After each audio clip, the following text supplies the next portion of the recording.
They say history remembers its heroes. But sometimes, the greatest act of courage is the one no one ever sees.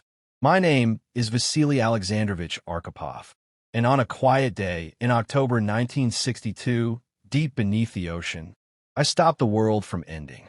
But this isn't a story of glory. It's a story of fear. The kind of fear that seeps into your bones when the sea itself feels like it's watching you. We were aboard the B-59, a Soviet submarine built for one purpose: to deliver a nuclear torpedo if war broke out. Our mission was secret, so secret that even the other Soviet ships didn't know where we were going. All we knew was this: the world above us was on fire. The Americans had discovered our missiles in Cuba. Their navy surrounded the island, and their president, John F. Kennedy, demanded we withdraw. Our orders were to patrol the Caribbean, to defend the motherland if attacked. But our communication lines were silent. Days passed with no messages from Moscow. We didn't know if we were at peace or at war. Inside that steel coffin, there were 78 men, sweating, coughing, whispering in the dark. The air was thick with diesel fumes. The temperature climbed past 45 degrees Celsius. Water dripped from the pipes like sweat from the walls. We had been submerged for too long. Our batteries were dying. Our oxygen was running low, and our nerves were breaking. I was the second in command, the flotilla's deputy commander. My job was to remain calm, to make sure no one made a fatal mistake. But that day, calm was running out. The Americans had found us. They began dropping practice depth charges, warning explosions meant to force us to surface. To them, it was a signal. To us, it felt like an attack. Every explosion shook the submarine like a dying animal. Men fell from their bunks. Lights flickered. Steam hissed from the vents. The captain clenched his fists and shouted over the roar. "They're bombing us. The war has begun."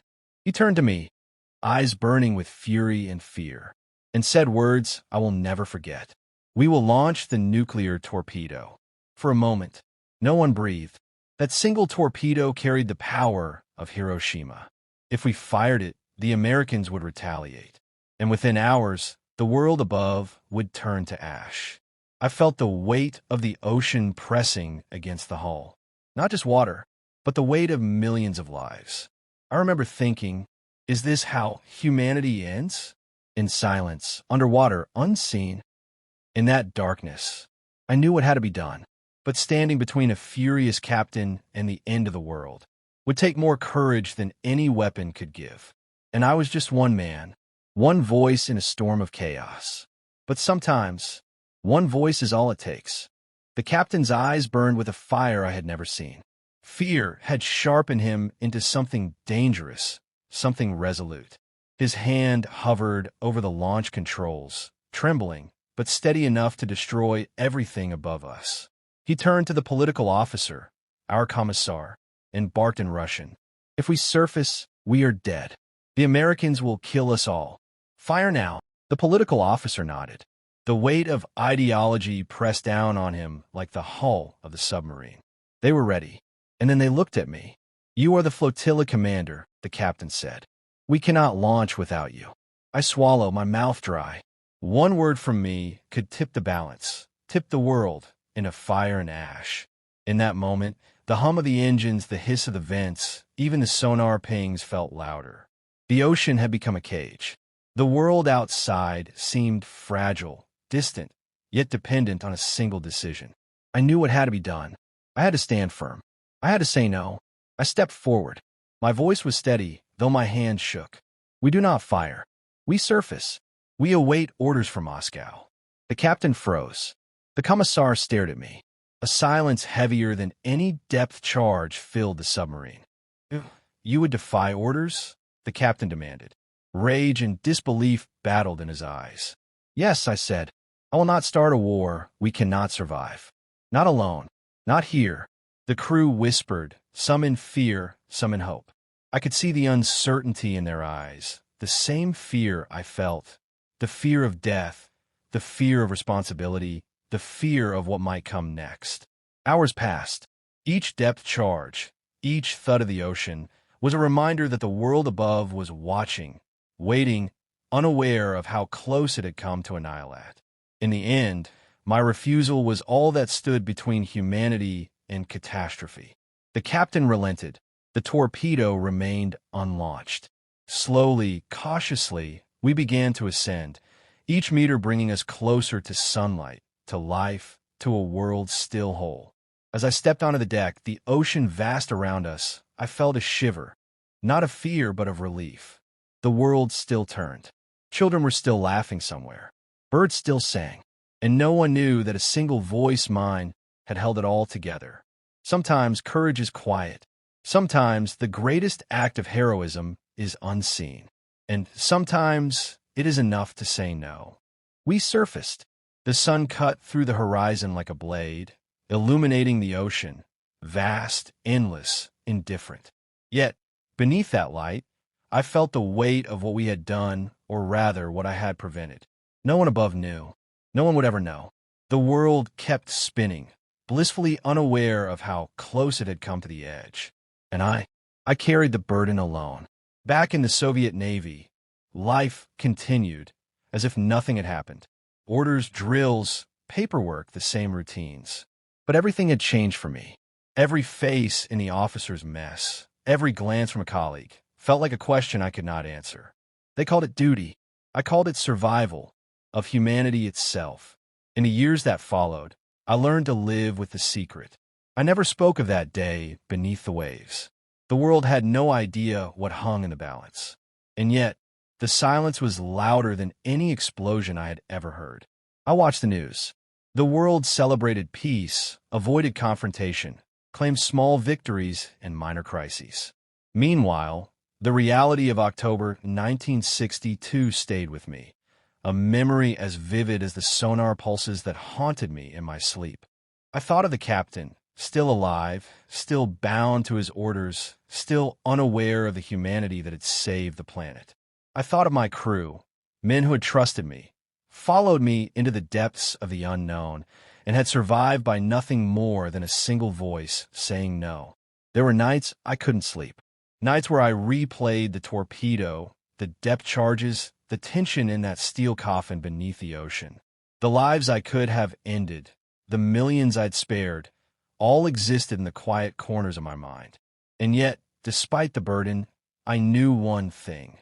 Courage is often invisible. Heroism is not always celebrated. Some acts are remembered only by the world they saved, never by the people who lived them. In that silence, I found a strange peace. I had acted when it mattered most. I had refused the unthinkable.